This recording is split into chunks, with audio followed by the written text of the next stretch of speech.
Hey, it's Chris Allingham with the Virtual Weber Bullet with a review of Costco's Kirkland Signature Smoked Pulled Pork. So this product has been around since about 2010. I'm just getting around to reviewing it in 2018. I'm a little slow on the uptake. I never really noticed it at Costco, but I saw it the other day and I thought I'd bring it home and try it. It comes in a 2-pound package for $10.99, so at about $5.50 a pound, it seems like a pretty good value. Let's go over what's on the package.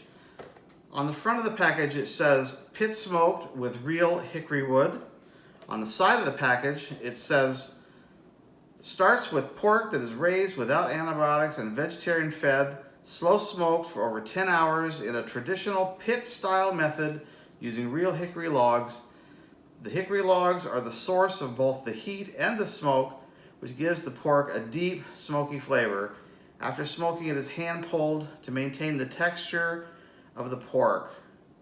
So that marketing text is trying to convince you and reassure you that this is an authentic barbecue product.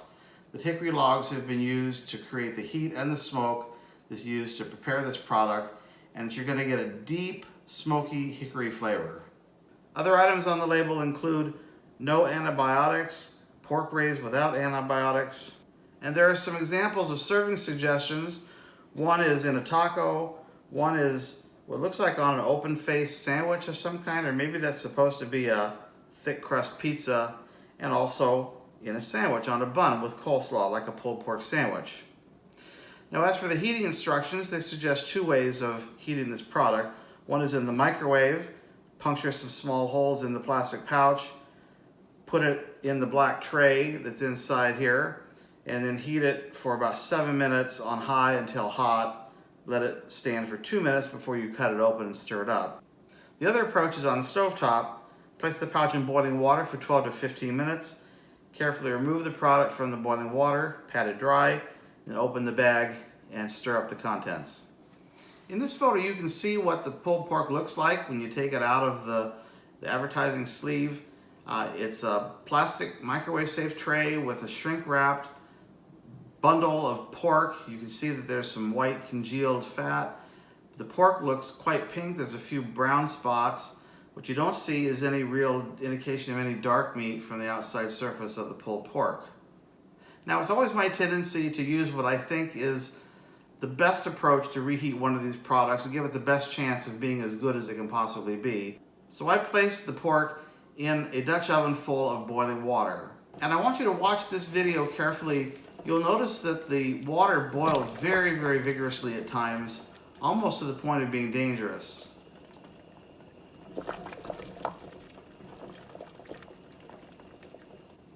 In fact, at one point I turned the heat down. It looks like the meat's just sitting in warm water, and then suddenly the water violently erupts, almost like an explosion.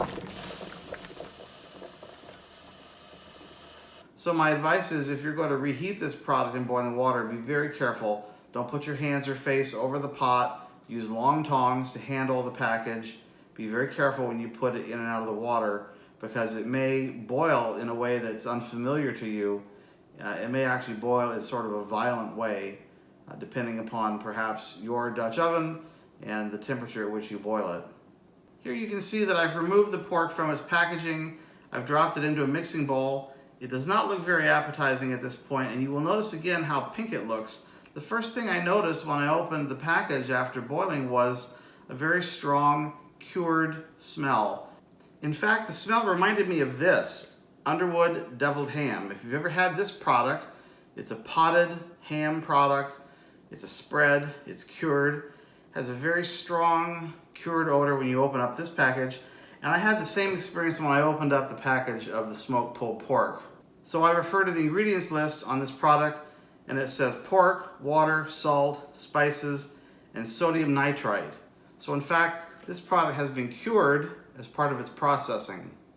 Now, I don't know about you, but I don't think of curing as something that I do for my pulled pork when I make barbecue. I think of curing as something I do for a ham, something I do for pastrami or corned beef. In fact, when my wife smelled this product coming out of the bag, she thought it smelled like corned beef.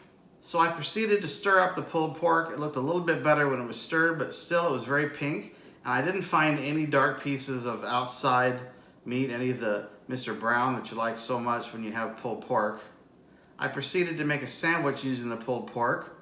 I put it on a King's Hawaiian sub roll with a little bit of Swamp Boys bootleg red barbecue sauce. This is fabulous barbecue sauce, but it can't overcome the flaws in this pulled pork. So then I thought, well, maybe I should give it another try on another sandwich with a different kind of barbecue sauce. So I went to the refrigerator and I dug out a bottle of tomato-based barbecue sauce, and I put that again on a roll, and I put more of the sauce on top, the tomato-based sauce, a stronger sauce flavor. Frankly, it covered up a bit more of the taste of the cured pork. It was a little bit better than the first time around. But to be quite honest, I think the only way to make this product work for me as a pulled pork sandwich is going to be to really drench the meat in some kind of a spicy tomato-based barbecue sauce to really try to hide that cured flavor, because I really don't care for that on my pulled pork. Now, that cured flavor might be great on something else, some other application, but as I said before, I don't think of cured pork as a flavor profile for pulled pork when making barbecue. As for the smoky flavor of this, I pick up a little bit of the hickory, but it's very mild. So Costco's Kirkland Signature Smoked Pulled Pork, I'm sorry, I'm going to have to give it a thumbs down in terms of a pulled pork for barbecue sandwiches. Well, that's it for this review. Thank you for watching. If there's anything else you'd like me to review, please contact me at the email address you see on the screen, and we'll see what we can do. Thanks, everybody. We'll see you next time. Bye-bye.